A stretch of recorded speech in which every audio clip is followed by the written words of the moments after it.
오늘은 마취의 3요소 중에 하나인 흡입 마취제의 양력학에 대해서 알아보겠습니다. 모건 5판을 참조하였습니다. 전신 마취는 크게 3가지 단계를 거칩니다. 마취 유도, 마취 유지, 마취 회복입니다. 마취 유도에 쓰이는 흡입 마취제 중에서 세보플로레인은 특히 정맥 라인을 잡기 어려운 소아에게 많이 쓰이는데 냄새가 많이 없고 온셋이 빠르기 때문입니다. 마취 유지는 나이에 상관없이 흡입 마취제가 주로 쓰이며 마취 회복은 이 마취약제들이 뇌에서부터 재분배되면서 폐 쪽으로 제거되면서 이루어집니다. 이 일련의 과정들은 벤틸레이터와 서킷, 그리고 폐, 뇌를 포함하는 하나의 닫힌 공간에서 이루어지게 되는데 벤틸레이터 세팅에 따라 프레시 가스 플로우가 결정되며 브리딩 서킷을 따라 폐 쪽으로 이동하는 마취제의 농도를 FI, 폐포 농도를 F대문자 A, 동맥혈 농도를 F 소문자 E로 정의할 수가 있습니다. 인스파러트리 컨센트레이션, 즉 FI는 프레시 가스 플로우의 비율, 브리딩 서킷의 볼륨, 기계나 서킷으로의 흡수율에 따라 달라지며 프레시 플로우 레이시 높을수록 브리딩 서킷 볼륨이 작을수록 흡수가 작을수록 FI는 프레시 가스 컨센트레이션과 가까워지게 되고 인덕션이 더 빨라지게 됩니다. 폐포가스 농도는 흡입 마취제의 업테이크, 벤틸레이션, 컨센트레이션에 따라서 결정이 됩니다. 흡입 마취제의 업테이크는 팔모너리 서큘레이션에 의해 흡수되는 것을 뜻하며 흡수가 빠를수록 폐포 농도가 느리게 올라가고 폐포에서의 파셜 프레저가 낮아지며 블러드와 브레인에서의 파셜 프레저도 낮아지게 됩니다. 그래서 업테이크가 좋을수록 인덕션이 느려지게 됩니다. 업테이크는 블러드 내로의 솔루빌리티, LV 블러드 플로우, 폐포와 정맥혈의 파셜 프레저 차이의 영향을 받습니다. 블러드에 잘 녹지 않을수록 폐포 가스 농도는 높아지게 되고 인덕션은 빠르게 됩니다. 코이피션트는 스티디 스테이트일 때, 즉 파셜 프레저가 같을 때 두 개의 다른 상태에서의 가스 농도 비율을 뜻하는데 블러드 가스 코이피션트가 높을수록 솔루빌리티가 높아지며 업테이크도 많아지고 인덕션이 더 늦어지게 됩니다. 블러드 가스 코이피션트가 낮은 나이트러스 옥시드, 디스플로레인의 경우 폐포 농도가 제일 빨리 올라가며 인덕션이 빠를 것이라 생각할 수 있고 코이피션트가 높은 할로타는 폐포 농도가 느리게 올라가며 인덕션이 느릴 거라고 생각할 수 있습니다. 엘비올라 블러드 플로우는 팔머너리 션트가 없다면 보통 카디악 아웃풋과 관련 있는데 카디악 아웃풋이 올라갈수록 업테이크가 올라가게 되고 인덕션은 느려지게 됩니다.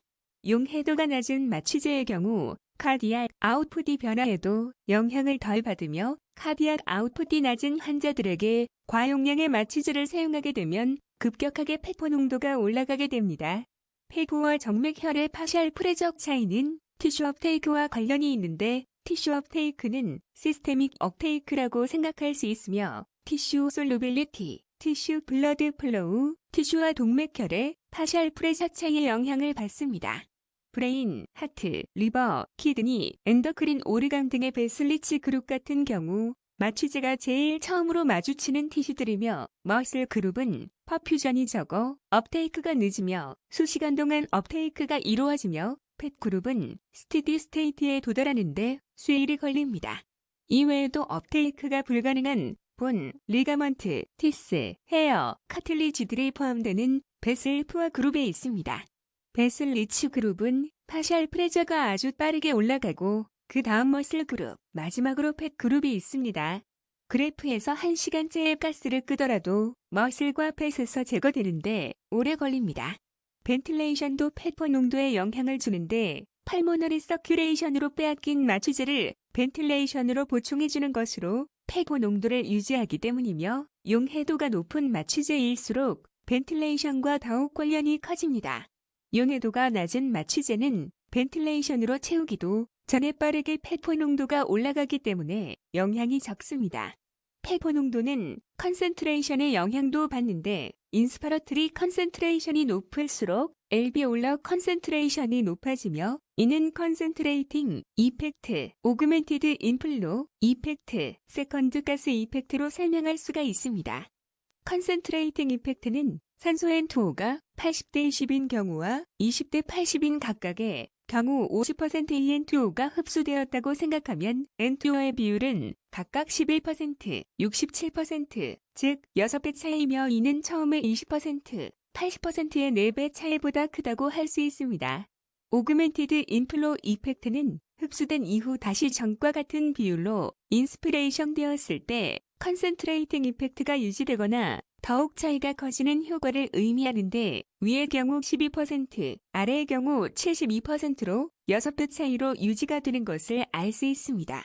세컨드 가스 이펙트는 두 가지 흡입 마취제를 동시에 투여할 때 1차 가스인 N2O 농도를 더 높여 투여한 쪽이 주마취제인 2차 가스의 폐폰의 농도가 더 높아지는 현상으로 1차 가스의 투여 농도가 높을수록 주마취제의 폐폰의 농도가 더 증가하고 마취의 유도가 더 빨라지게 됩니다.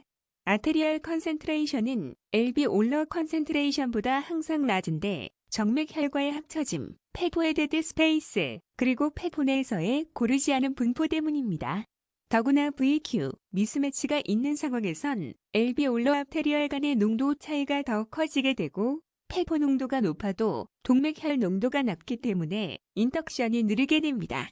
지금부턴 마취제 제거에 영향을 미치는 요소들을 알아보겠습니다. 마취에서 회복하는 것은 브레인 티슈에서 마취제의 농도가 낮아지는 것을 의미하며 이는 바이오 트랜스포메이션, 트랜스큐타니오스로스, 엑스헬레이션의 영향을 받습니다. 바이오 트랜스포메이션은 대개 영향이 없지만 할로탄이 아이소플로레인보다 빨리 제거되는 것을 설명할 수 있습니다. 트랜스큐타니오스로스는 거의 영향이 없으며 주로 엑스헬레이션이 마취제의 제거를 담당하게 됩니다. 간단하게 생각하면 인덕션을 빠르게 하는 요소들은 회복도 빠르게 하는 요소라고 생각하시면 됩니다. 나이트러스 옥시드는 빠르게 폐포내로 제거되는데 이는 상대적으로 폐포내 산소와 이산화탄소의 분압을 낮추게 되고 이산화탄소에 의한 외호흡 중취에서의 호흡 촉진 현상이 억제되어 폐포 환기량이 저하되며 저산소혈증이 생길 수 있습니다. 이는 N2O를 끈 후 100% 산소를 5분에서 10분 동안 적용시키는 것으로 예방할 수 있습니다. 그리고 일반적으로 인덕션 속도보다 회복 속도가 더 빠른데 이는 폐 같은 티슈들은 계속해서 마취제를 업테이크하기 때문이며 그래서 마취 시간이 길수록 회복 속도는 느려지게 됩니다.